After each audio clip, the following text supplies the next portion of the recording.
السلام عليكم ورحمة الله تعالى وبركاته. مشاهدينا الكرام، مرحبا بكم في هذا الفيديو. إذا اليوم ارتأينا أننا في إطار تتبع الأشغال برنامج التنمية الحضرية التي أشرف عليها الملك هنا بمدينة أكادير، أننا نتبع مجموعة من المشاريع اللي اليوم أصبحت اليوم حقيقة في فعل جلالة الملك نصر الله. واللي من بين هذه المشاريع بالإضافة إلى العديد من المشاريع اللي شهدتها مدينة أكادير، بطبيعة الحال الكل يشهد على أن أكادير تطورت، وأن أكادير اليوم أصبحت بحلة جديدة، وهي مستعدة تمام الاستعداد لتنظيم بطبيعة الحال استقبال بطبيعة الحال التظاهرة العالمية اللي يتعلق بكأس العالم. إذا اليوم كما كتشوفوا مشاهدينا الكرام، هذه الطريق التي تروي بين ميناء أكادير وطبيعة الحال مطار المسيرة على طبيعة الحال على واحد المساحة، ما عرفتش بالضبط المساحة ديال شحال من كيلومتر بالضبط، ولكن هذا الطريق لها الفضل كبير جدا على طبيعة واحد الفضل اللي هو كبير بزاف في طبيعة الحال خفض الخناق اللي كتشهده كل يوم، كتشهده الطريق الرابطة بين طبيعة الحال تكوين وميناء. إذن الطريق التي تمتد على هذه المساحة أصبحت اليوم حقيقة بعدما شفنا واحد طبيعة الحال واحد ضيق مروري اللي هو يوميا كيكون ما بين 6 وما بين 8 ونص طبيعة الحال غيعرفوا وكذلك على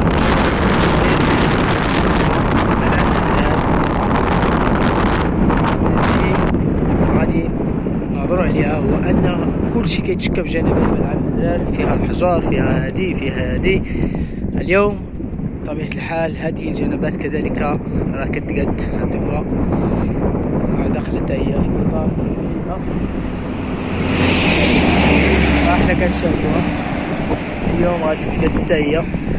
الجنبات، كل شيء اشغال في جميع الاحياء ديال مدينة أكادير، والا كتشوف الاشغال وكذلك والعادة هانتوما كتشوفوا الاشغال على جنبات طبيعة الحال العادة استعدادا لكأس العالم اللي كنتمناو هذه التظاهرة أن تلقى المدينة ديال أكادير في حلة بهية. هذا الطريق صراحة مشاهدينا الكرام عنده واحد الدور اللي هو كبير بزاف،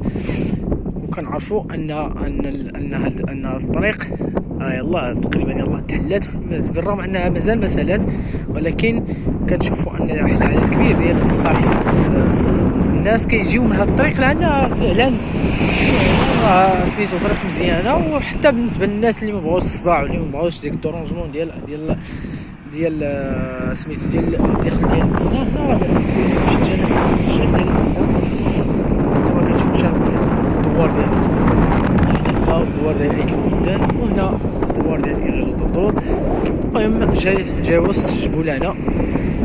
منظر جميل، وكذلك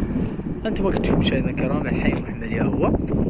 اذا بامكان اللي جاي من مثلا من الدراجة ولا جاي من المطار ولا سميتو بامكان انه عوض ما يدخل لتيكيوان، عوض الا غادي مثلا غيمشي لأكادير يجي حتى سميتو غادي يجي من هاد الدخله هادي، غادي يجي من هنا حتى يوصل رومبان ديال انتما ديال التيران، وغادي ينزل مع سميتو مع الحي المحمدي ولا مع العراق، ريتما ان سميتو ان القنطره ديال إغير الدردور تقاد. اذا مشاريع مهمه جدا وعندها طبيعه الحال واحد الدور اللي هو جميل، وواحد الدور اللي هو فعال طبيعه الحال في تنميات مدينه أكادير. اللي بغيت نهضر عليه هو انه مادام اننا جينا ما كانتش ان غادي نهضروا كذلك على هاد الدواوير المحاديه، الدواوير اللي هي محاديه لهذا سميتو ملعب أدرار، واللي هي محاذية كذلك للحمام هذه. تعيش صراحة في ظروف صعبة جدا. لكم مشاهدينا الكرام أن تتصوروا أن هاد الناس ما عندهمش الماء. هاد الناس ديالنا ما عندهمش الماء لمدة 30 سنة، وشفنا أنه الناس بداو كيخرجوا في الإعلام، بداو كيقولوا بأنه كيتشكاو أن راه ما عندناش الماء، ما عندناش هادي. وصراحة مشاهدينا الكرام نتمنى فعلا نتمنى جماعة أكادير التي يترأسها رئيس الحكومة عز خنوش أنه يلتفت لهاد الناس اللي كيعيشوا في هاد الضواوير هادو، لأنه فعلا يعيشون في قمة التميش، في قمة الإقصاء، وما عندهمش الماء، ما عندهمش أبسط ظروف العيش الكريم. نتمنى أنه الالتفاتة تكون التفاتة من طرف عزيز خنوش، من طرف رئيس المجلس الجماعي، بحكم أنه رئيس المجلس الجماعي، وبحكم أنه الضواوير كانت تابعة في يوم من الأيام، كانت تابعة للجماعة القروية الدرجة، إلا أنها اليوم بفعل التقسيم الجديد اللي كاين رجعات هاد الضواوير تابعة لجماعة أكادير. وكنعرفوا أن الجماعة الحضرية ديال أكادير لا يمكن أننا في سنة 2023 أنهم الناس باقي كيجيبوا السيتيرنا ديال الماء، باقي كيسقيو بالسيتيرنا ديال الماء، باقي كيهزوا الفيديوهات، وفي وسط هادشي في أعالي الجبال اللي كيطلوا على المدينه ديال اكادير. اذا مشاهدينا الكرام نتمنى انه الرساله توصل للسيد رئيس الحكومه عزيز خنوش، بحكم انه رئيس الجماعي الاكادير، وهو الناس داروا امال كبيره، وصراحه انا داروا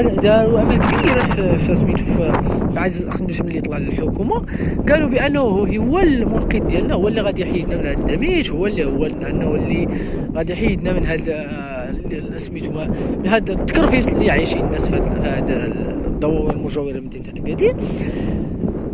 في حين انه ملي جات سميتو التشكيله الجديده ديال الجماعه ديال اكادير، شفنا ما تغيرت حتى شي حاجه في السوق ديال الجبال، ما حتى شي حاجه ما تغيراتش. شفنا واحد جزء من الاشغال، ولكن مقارنه مع داك الشيء اللي كانوا الناس كينتظروا، راه صراحه ما كاين والو. اذا نتمنوا الجماعه ديال اكادير انه يلتفت لهاد الناس اللي كيعيشوا في الاحياء الهامشيه ديال سميتو اللي كاينين في الجنبات ديال سميتو ديال اكادير، واللي تابعين للجماعه ديال اكادير يلتفتوا لهم وشوفوا فهاد الشيء ديال التهميش اللي كيعيشوا عند الناس، ويسميتو على الاقل يدوزوا لهم الماء، وعلى الاقل يقدوا لهم غير ديك الاحياء يقدوها لهم، لانه راه حاجه حشومه وعيب وعار انه باقي نشوفوا هذا سميتو هذا التهميش في هاد الجماعات هذه.